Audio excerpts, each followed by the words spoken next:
Hello po sa inyong lahat mga ka-crypto. Ako po si Pinoy Crypto Trader at sa video na ito ay atin pong pag-uusapan ang tungkol dito sa komento ni ka-crypto rito. Kung saan ang sabi niya rito ay ano nga ba ang nangyayari sa galawan ni Pepe Coin. Kaya yan, gusto niyang ako ay magkaroon ng update tungkol ulit kay Pepe. Kaya yan, technical analysis po natin siya. At subukan po nating i-check kung ano nga ba ang nangyayari ngayon kay Pepe. Pero bago po tayo magpatuloy ay nais ko po munang bigyang linaw ang aking disclaimer kung saan ang nilalaman po ng video na ito ay hindi po ito isang financial advice. For education and information purposes lamang po ang layunin nito. At ayan po mga ka-crypto, sa akin pong pagre-research sa mga balita tungkol dito kay Pepe ay wala naman pong mabibigat na mga balita tungkol dito kay Pepe. Ayan, chinek ko po rito sa kanilang Twitter account or X platform account. Ayan, ay yung kanilang nakapin po dito na yan, nakalang tweet ay noong October 24 pa. Ito yung nagpapakita sa kanilang mga official sites o sa kanilang mga official links.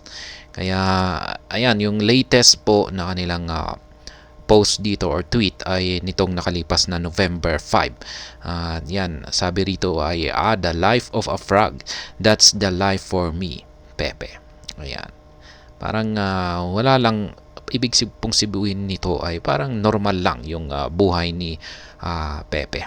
Yan po siguro ang ibig niyang sabihin dito. It's a normal life. Kaya ibig sabihin ay wala namang nangyayari. Walang gaanong nangyayari dito kay Pepe. Ibig sabihin siguro ay mukhang medyo nasa stable. Yan, stable yung kanyang market condition. Kaya ayan, technical analysis po natin ito para mas makita natin talaga yung kalagayan or kanyang sitwasyon.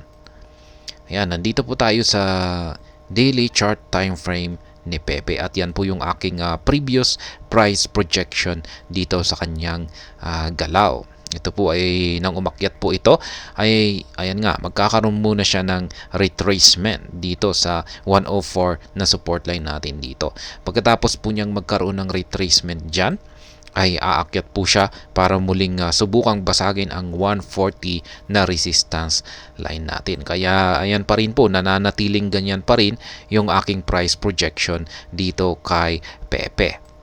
Yan, wala pa rin pagbabago, sinusubukan pa rin po niyang umakyat. Pero base sa ipinapakita ng ating QQE mode indicator dito, ay mukhang parang malabo, parang hindi niya nakakayaning akyatin ang 140 na resistance line natin. Pero ayan, abangan na lamang natin, bantayan na lamang natin.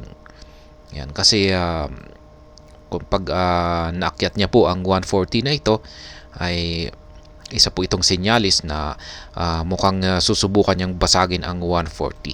Kasi yung pag nabasag niya yan ay magpapatuloy po ulit ito sa kanyang pag-akyat.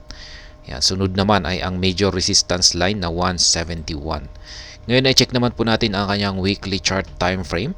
Ayan na rin po yung aking price projection dito kung saan ay magkakaroon po ito ng bahagyang retracement at yan nga, nagkaroon siya ng bahagyang retracement at yung aking price projection dito ay maaring baka umabot pa siya dito sa 91. Yan, pero mukhang hindi naman po siya gaanong bumagsak dito sa 91, isang bahagyang retracement lamang. Pero ayan, nagpapatuloy po siya sa kanyang pag-akyat. Ayan, base naman dito sa ating aking nakikita dito ay magpapatuloy lamang ito sa kanyang pag-akyat at mukhang patatamaan niya talaga ang 143 na resistance line natin dito.